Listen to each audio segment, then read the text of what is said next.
নমস্কার বন্ধুরা, আমার হাতে যে সাপটি দেখতে পাচ্ছেন সেটা হচ্ছে bronze back tree snake. Bronze back tree snake কেন দেখুন, এই সারা বডিটা কি করে তুতে কালার, ব্রোঞ্জ কালার। আর ব্রোঞ্জ ব্যাক, তার জন্য এই সাপটার নাম হচ্ছে ব্রোঞ্জ ব্যাক ট্রি স্নেক। আর বেত আঁচড়া কেন দেখুন, এর লেজটা একদম সরু বেতের মতো লেজ। তার আঁচড়া হচ্ছে ওই এক গাছ থেকে আরেক গাছে আছার মানে লাফ দেওয়ার সময় ধরতে পারেন ডালটা, তাই অনেক সময় আছাড় খেয়ে পড়ে যায়। তাই এর নাম হচ্ছে, সেই জায়গা থেকে এর নাম হচ্ছে বেত আছড়া সাপ।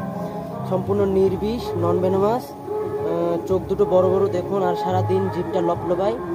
আর বাড়িতেও যদি অনেক সময় ঢুকে যায়, কিন্তু ভয় পাওয়ার কোনো দরকার নেই, বাড়ি থেকে লাঠি টাঠি দিয়ে পালানোর ব্যবস্থা করে দেবেন।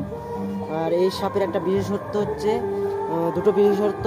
এই সাপ যখন নিঃশ্বাস ফেলে তখন তুটে কালার একটা কালার আসে, যখন যখন শ্বাসটা আবার ছেড়ে দেয় তখন সেটা চুপসে যায়, তখন সেটা উদা হয়ে যায়। আর এই অনেক সময়ই উড়ুক্কু সাপ বলে, এক গাছ থেকে অন্য গাছে লাফাতে পারে।